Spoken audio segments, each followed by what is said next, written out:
What's going on, everybody? Crazy Dog back with another Browns video for you guys. And I have a lot of Browns news to talk about, as a lot has happened over the past couple of hours. And this video is probably going to be a long one, so I would suggest you get yourself something to drink, get a snack, sit back, relax, and enjoy the show, because you're going to want to hear what I have to say about some of this stuff. Now, if you aren't subscribed already, I highly suggest you do so, because over the next couple of weeks or couple of months, this channel is going to get lit, because not only am I going to have Browns videos out, but of course, Guardians season's coming up, Cavs playoff basketball, and I might post a Blue Jackets video slash maybe a stream every once in a while. How about that, huh? Of course, once the NHL Draft Lottery comes up, I'm probably going to be streaming that, because if you haven't been paying attention to the Blue Jackets, they kind of suck. So they're probably going to be in the running for Connor Bedard. So I might stream that, see what happens, you know? But we're going to talk about the Browns in this one. And yeah, like I said, there's a lot to say. So we're going to get this video started off with the Browns finalizing their coaching staff for the 2023 season. As yesterday, they officially announced the hirings of safeties coach Ephraim Banda and senior offensive assistant Bill Musgrave. I made videos on those two guys a while back, so go check them out if you haven't already. Now, they also gave some coaches different roles for this season. Ben Bloom is now the defensive line coach. Callie Brownson is now an assistant wide receivers coach. Ashton Grant is now an offensive assistant slash quarterbacks coach. Riley Heklinski is now a coordinator for coaching logistics. Interesting title. Brandon Lynch is now the cornerbacks coach. So you notice they don't have a singular secondary coach. Both secondary positions have their own coach now. We'll see if that helps things out. And then finally, Kevin Rogers was named Senior Assistant Special Projects. So overall, very, very good coaching staff for Kevin. And like I mentioned before, he has no excuses this year. If they fail, he's probably gone. Let's be real. We all know how Jimmy Haslam has an itchy trigger finger. This is his season right here. We suck again, he's gone. Now, if we win 10 plus games, I think he might be safe. Keyword might. It just depends on Jimmy Haslam's mood that day. But I like the staff they put together. But now they got to go out and build this roster around Deshaun. Speaking of the roster, I have some roster stuff to talk about. First off, earlier today, Mike Garafolo tweeted this, and this wasn't really too shocking, to be honest.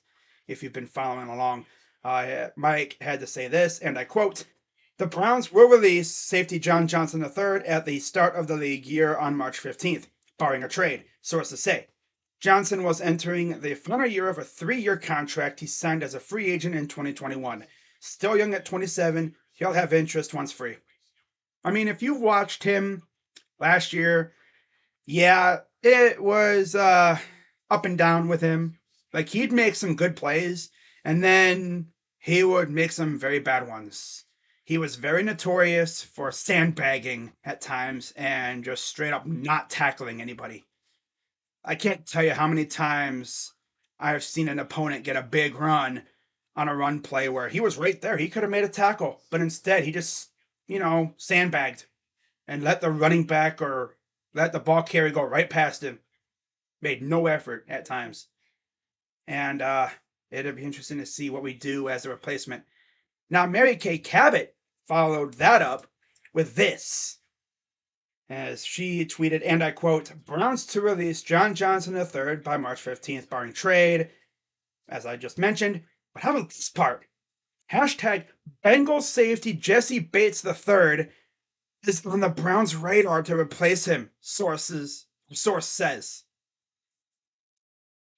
Man, could you imagine if we replaced John Johnson III with Jessie Bates? Oh my God.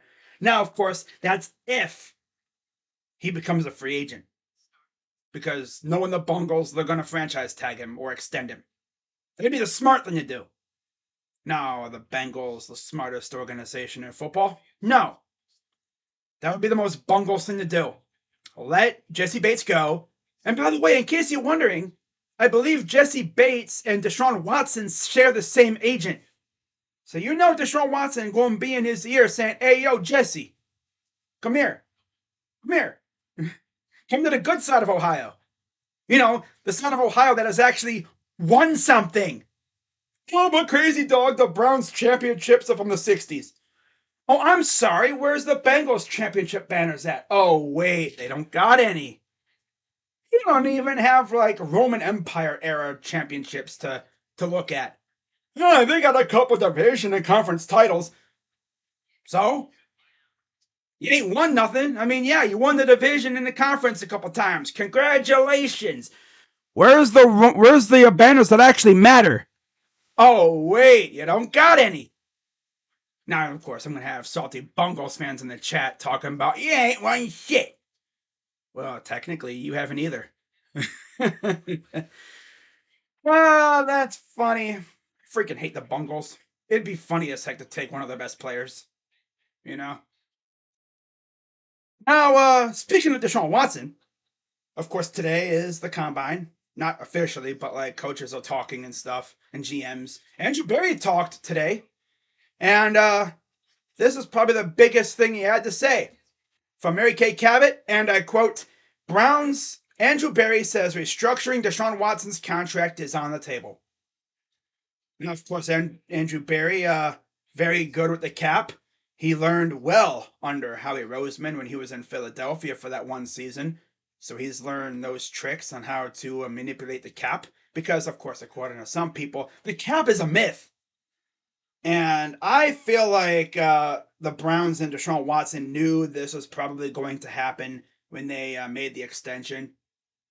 I could just see them saying at the table with the contract right there saying, okay, Deshaun, you know we're probably going to have to mend this contract, right? You know, because we got to add some players to help you out because we're going to need some money. So I expect this will be the first of many restructures that we're going to be performing this offseason. I wouldn't even be shocked if we traded some guys. We'll see what happens. You know, I trust Andrew Berry. I really do. Yep, he's the right guy for the job. Not to mention, just like Kevin Stefanski, his job might be on the line this year too. Because as you know, the GM and head coach are pretty much connected. If one goes, the other one most likely has to go too, for the most part. But yeah, we'll see what happens with Watson's contract. I expect it to be restructured, and I expect the Browns to have quite a bit of money to use this offseason. One more thing before I wrap this video up. Late last night, early this morning, I'm talking like past midnight, while most of us were sleeping, the Washington Commanders gave Daron Payne the franchise tag. And they officially announced the news earlier today with this tweet. We have applied the franchise tag to defensive tackle Daron Payne. And with that tweet, Browns fans now have to look elsewhere. Maybe Javon Hargrave. I would love him. Oh, you know I would. He would be a monster next to Miles. Oh, yeah. And Perion Winfrey would probably benefit from having Javon Hargrave playing alongside too. Right? Imagine like the Browns go out and sign Javon Hargrave and then maybe trade for DeForest Buckner. Wow. That'd be lit. That would be lit. I know I'm fantasizing again. I do that a lot. I fantasize about things that probably will never happen. But you never know, right? Never know with Andrew Berry. But did I really think we had a chance at Duran? No, because if he would have become a free agent, he was getting the bag. The big bag. I'm talking a dump truck sized bag. This dude would have been showing up like Jalen Ramsey a couple years ago when he was in Jacksonville. Remember that? Dude showed up in a freaking Brinks truck. Well, that's what Deron Payne would have been rolling up to in his new team with a Brinks truck.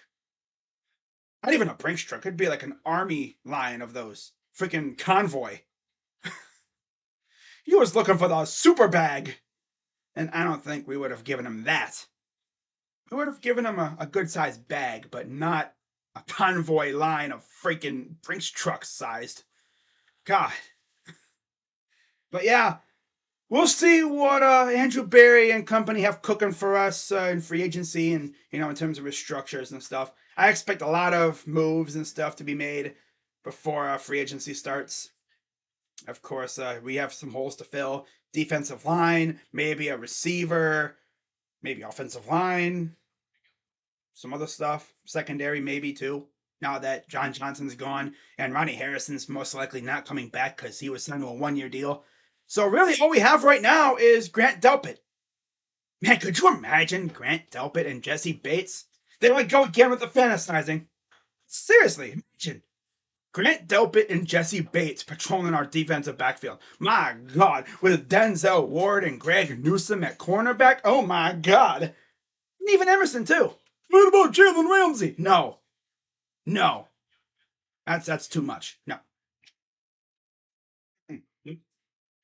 not even gonna think about that. Could you imagine though? All right, guys. Well, that's gonna wrap it up for this video. Let me know what you guys think in the comments, and yeah, I'll see you guys tomorrow for Cavs and Celtics. Gonna be a good one. But until then, I'm Crazy Dog. Let's go Browns, and I'm out.